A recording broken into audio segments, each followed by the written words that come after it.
who were born with a rare metabolic disorder, and each of them lived only 6 months. The story of Nancy Guthrie's disappearance begins not with the crime itself, but with the family at the heart of it. Savannah Guthrie, her daughter, has spent much of her life in the public eye as a journalist, but her personal story is one marked by love, loss, and resilience. She was born in 1971 in Australia, while her parents, Nancy and Charles Guthrie, lived there for work. Charles was a mining engineer, and Nancy was raising their children far from the deserts and mountains that would later become their home. Eventually, the family returned to Arizona, a place that Savannah came to call home and that shaped her identity. Life there seemed full of promise, laughter, and family traditions. But tragedy struck suddenly in 1988. Charles, the emotional center of the family, died unexpectedly from a heart attack. Savannah was only 16 years old. In an instant, the rhythm of the family's life was shattered. The strong presence that had guided the children, that had turned ordinary days into adventures and everyday moments into memories, was gone. Yet in the midst of grief, the family held on to one another. Savannah describes her father as a man of contrasts, at times imposing and intimidating, yet also gentle, loyal, and protective. He had a gift for storytelling, turning even ordinary errands into experiences that remained in memory. These qualities left a lasting impression on Savannah and her siblings. After his death, Savannah chose to stay close to home for college, attending the University of Arizona. Her sister Annie did the same. Together they made an unspoken pact. One of them would always be home on weekends, ensuring their mother would not be alone. The decision reflected the deep bonds forged in the aftermath of loss and highlighted the family's devotion to one another. Years later, Savannah and Nancy returned to Australia for the first time since their departure, revisiting the landscapes of their early life. For Savannah, it was a meaningful journey, not simply about nostalgia, but about witnessing her mother reconnect with memories and experiences that had helped define her. Though Australia held early memories, Savannah has always felt a stronger connection to Arizona, calling herself a daughter of the desert. The heat, openness, and character of the landscape became a part of who she was, shaping the values and personality that guided her through life. Nancy, too, became an anchor for her children in ways that extended beyond parenting. After Charles's death, she became both mother and father, ensuring her children were safe, supported, and nurtured.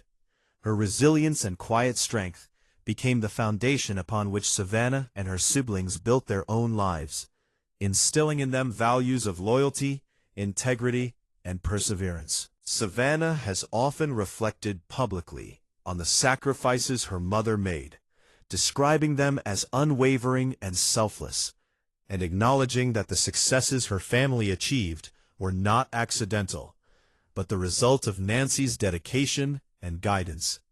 However, just when the family's life seemed to settle into a steady rhythm, tragedy struck again, but this time in a way that would shake the entire nation.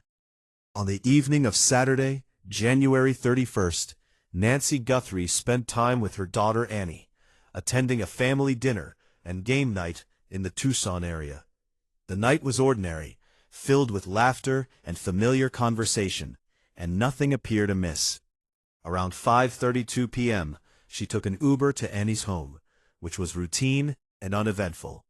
Hours later, she was driven back to her own residence in Catalina Hills, a quiet and scenic neighborhood tucked against the Santa Catalina Mountains. The garage door opened at 9:48 p.m. and closed at 9:50 p.m., giving the appearance that Nancy was safely inside, preparing for a peaceful night. But the early hours of the next morning revealed subtle, troubling signs. At 1:47 a.m., her doorbell camera was disconnected. Roughly 25 minutes later, surveillance software detected movement outside her home, though the camera had not been recording. And at 2:28 a.m., Nancy's pacemaker disconnected from her phone, indicating she may have been taken far enough from the device to break the connection. Her cell phone was later found inside the home, untouched, deepening the mystery. Confusion arose quickly about how she was first reported missing. Early news reports suggested she failed to attend church, but Nancy had changed her routine during the pandemic and had been attending small rotating gatherings of friends who watched live stream services. When she did not appear on Sunday morning, friends immediately sensed something was wrong and contacted her daughter Annie. By 12:03 p.m., the family had called 911. By 12:15 p.m., deputies were on the scene. It was a case that would rapidly escalate from a missing person report to a high-profile investigation. Physical evidence quickly confirmed the seriousness of the situation. Blood was discovered on Nancy's front porch, later confirmed to be hers, though the amount was described as minimal. Investigators also began to receive multiple ransom notes, demanding millions in Bitcoin, though the authenticity of these notes was uncertain.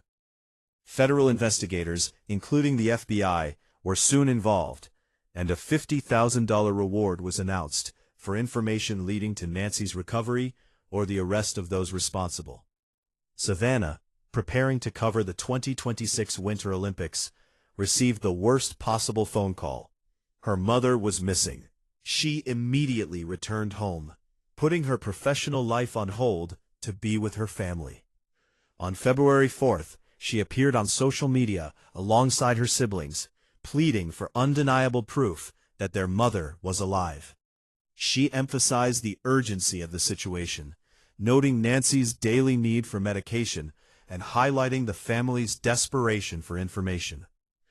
This first part of the story highlights the family's resilience, the calm life Nancy had led before her disappearance, and the first alarming signs that something terrible had occurred. It sets the stage for the investigation, the public involvement, and the unraveling mystery that would capture national attention. After Nancy Guthrie was reported missing, the investigation escalated rapidly. What began as a concerned family search soon involved local law enforcement, federal authorities, and a national spotlight. The Puma County Sheriff's Department quickly responded, arriving at Nancy's home within minutes of the 911 call. They examined the scene carefully, noting anything that might indicate foul play. Blood had been found on the front porch, confirming that something had gone seriously wrong.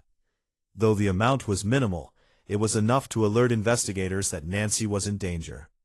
The situation was made even more complicated by the arrival of multiple ransom notes. These notes were sent not to the family directly, but to national and local media outlets. Some went to TMZ, while others went to local Tucson stations. The messages demanded millions of dollars in Bitcoin for Nancy's safe return.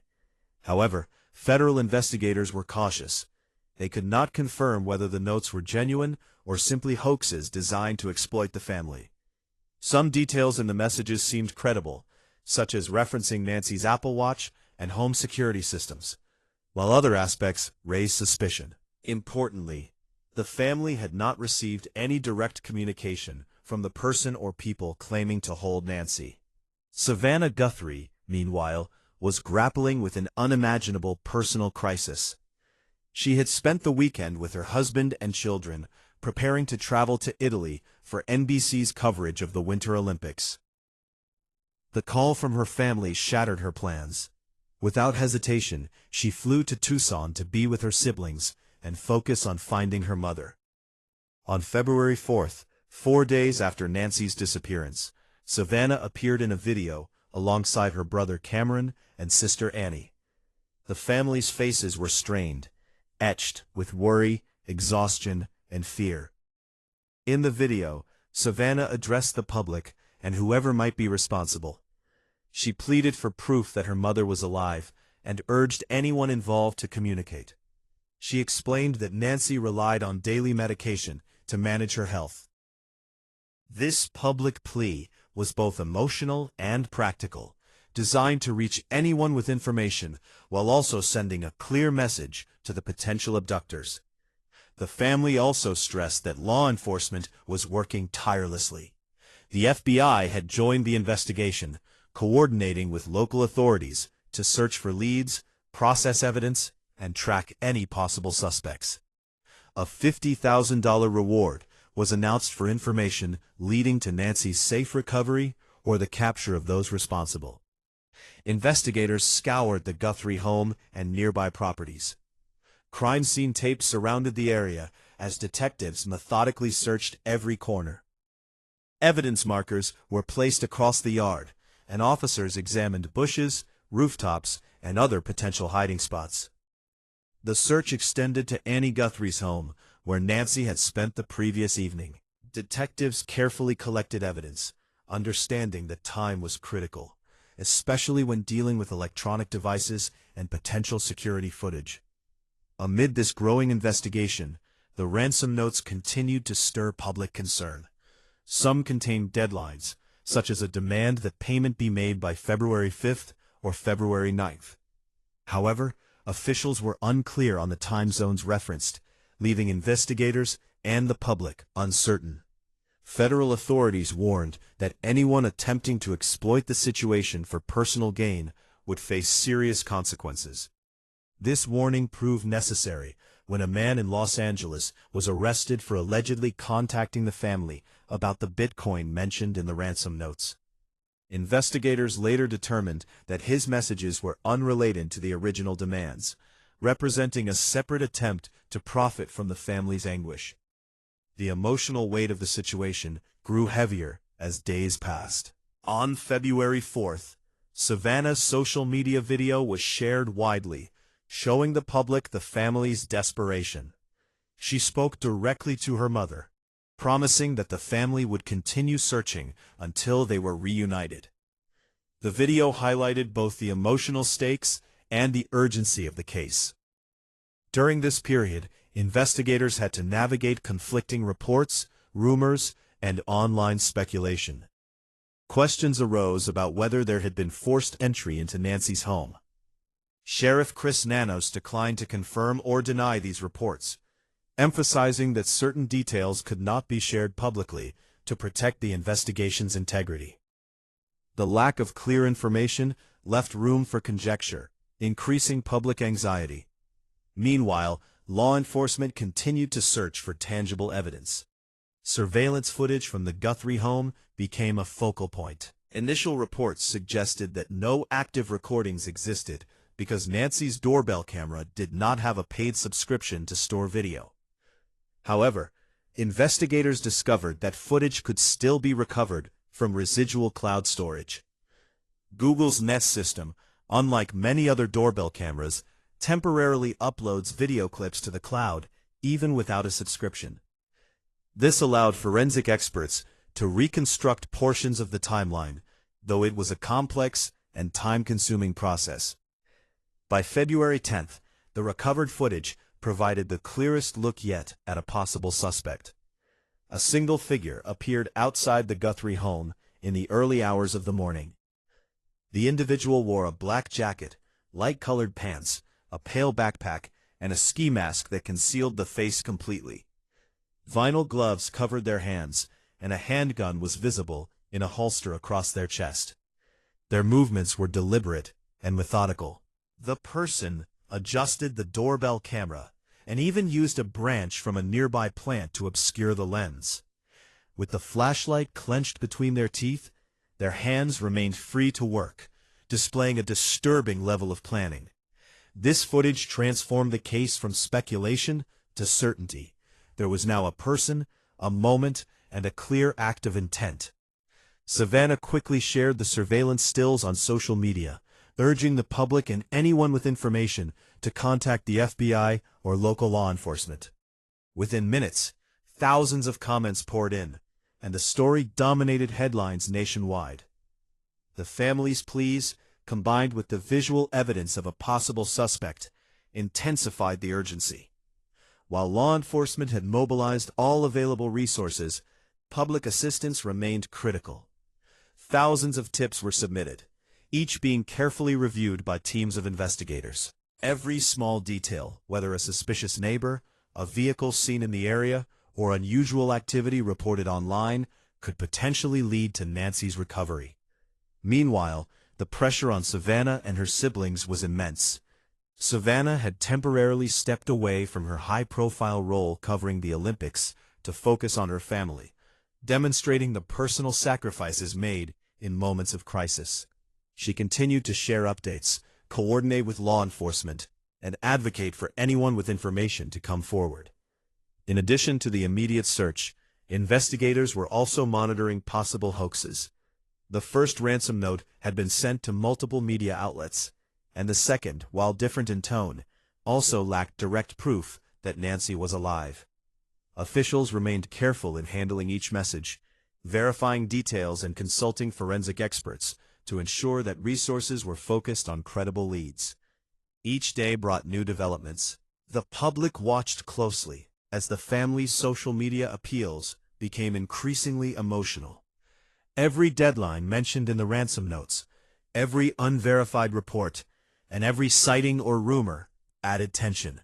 The case illustrated both the power and danger of public involvement.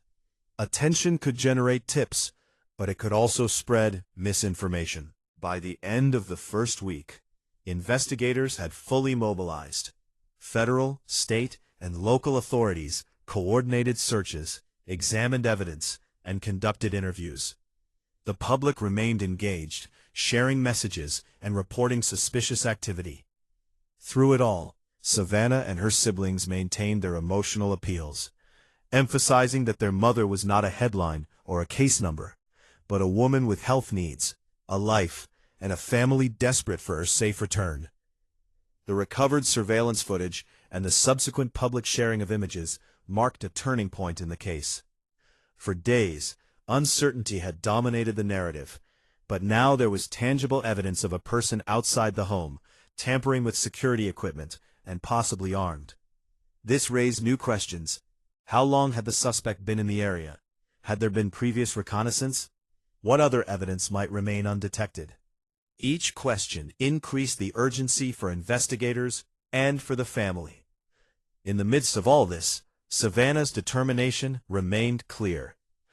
Her public statements balanced emotion with factual information, urging the person responsible to return her mother safely, and appealing to anyone with information to assist law enforcement. Her transparency helped keep the public informed while also serving as a call to action. Part 2 of this story highlights the growing tension and complexity of the investigation, the arrival of ransom notes, the national attention on the family, and the first concrete evidence of a possible suspect. It combines the technical challenges of digital evidence recovery with the emotional weight of a family desperate for answers. The case had moved from uncertainty to active pursuit, with Savannah Guthrie at the center, advocating for her mother, and working closely with authorities to bring closure to this frightening situation. By the second week of the investigation, the search for Nancy Guthrie had reached a critical point. Law enforcement agencies, both local and federal, had poured every available resource into the case. The FBI worked alongside the Pima County Sheriff's Department, coordinating searches, reviewing tips, and analyzing evidence. A 24-hour command post had been established, staffed with crisis negotiators, forensic experts, and investigative teams. The goal was clear: locate Nancy, identify anyone responsible, and prevent further harm. Despite all these efforts, answers remained scarce, and every lead required careful verification. Then came the breakthrough that changed everything. Surveillance footage was recovered from Nancy's home doorbell camera, providing the clearest evidence yet of what happened on the night she disappeared. Early in the morning, a single individual appeared outside the house. Their movements were precise, calculated, and deliberate. Wearing a black jacket, light-colored pants, a pale backpack, vinyl gloves, and a ski mask concealing their face, the person approached the doorbell camera. With a small branch in hand, they adjusted the lens to obstruct the view, demonstrating forethought and planning. A handgun was visible, holstered across the front of their body, emphasizing the potential danger of the situation. This footage confirmed what investigators had feared. Nancy had been targeted by a person acting with intent, someone who came prepared. The methodical behavior of the individual raised immediate concerns about their experience and the possibility of premeditation. Forensic experts explained that even without an active cloud subscription, the footage could be recovered. Nest cameras temporarily upload short video clips to Google's cloud, and with digital forensics, engineers were able to reconstruct the events. The process was intricate, involving recovery of fragmented data from multiple servers and piecing together a coherent sequence of events. The successful recovery of this footage was both a technical achievement and a pivotal moment in the case, transforming public speculation into tangible evidence. Savannah Guthrie shared the surveillance stills on social media, urging anyone with information to contact the FBI or the sheriff's office. The response was immediate. Thousands of messages, tips, and comments flooded in, demonstrating the reach and impact of social media in modern investigations. The footage shifted the narrative from uncertainty to urgency, putting a face, however hidden, at the center of a case that had gripped the nation. Meanwhile, investigators intensified their work. Searches expanded to nearby areas. Vehicles in the vicinity were traced, and all evidence collected from the Guthrie residences was meticulously analyzed. Law enforcement emphasized that time was critical. Electronic evidence can degrade, be overwritten, or be lost if not preserved quickly. The public was asked to remain patient but vigilant, reporting any information, no matter how small it seemed. While authorities worked tirelessly behind the scenes, the family continued to appeal directly to the person responsible for Nancy's disappearance. Savannah appeared again in social media videos with her siblings. The family's messages were raw and emotional, emphasizing that Nancy was not a case number or headline, but a human being with health needs and loved ones desperate for her return. The public pleas reinforced the urgency of the situation and helped maintain national attention on the case. The investigation also continued to navigate hoaxes and false leads. Multiple ransom notes had been sent to media outlets, and although some appeared credible, others were likely attempts to exploit the family.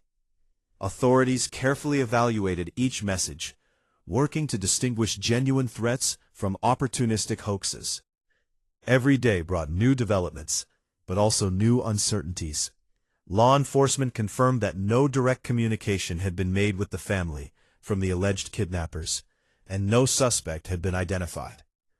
Investigators were also monitoring potential international involvement, given Arizona's proximity to Mexico, but no indication of cross-border activity had been confirmed at that point. The combination of emotional appeals, public involvement, and recovered evidence created a complex and high-pressure environment.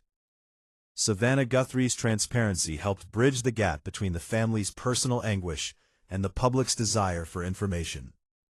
She explained the situation clearly, highlighted the urgency of Nancy's medical needs, and encouraged anyone with information to assist law enforcement. By mid-February, the situation remained tense. While the surveillance footage provided critical insight, investigators knew that the person outside the house was still unidentified. The footage revealed a deliberate, organized act, raising questions about planning, motive, and potential danger. Federal and local authorities collaborated closely to analyze the footage, compare it with known information, and develop leads. At the same time, the emotional toll on the family was immense. Savannah and her siblings continued to balance their public roles with private grief, appearing in videos to keep the case in the public eye, while managing their personal anxiety and fear. Public support remained strong, with thousands of tips submitted daily, but investigators reminded everyone that verification was crucial. In addition to surveillance evidence, law enforcement examined other aspects of the scene. Investigators returned to the Guthrie properties, inspecting grounds, probing septic tanks, and reviewing any remaining electronic data. Each piece of information could provide a lead, but the investigation required patience, precision, and coordination. The family remained at the center of the story, using social media to communicate their concern, share information, and appeal for help. Savannah emphasized that her mother was still alive, highlighting that Nancy depended on daily medication and that time was critical.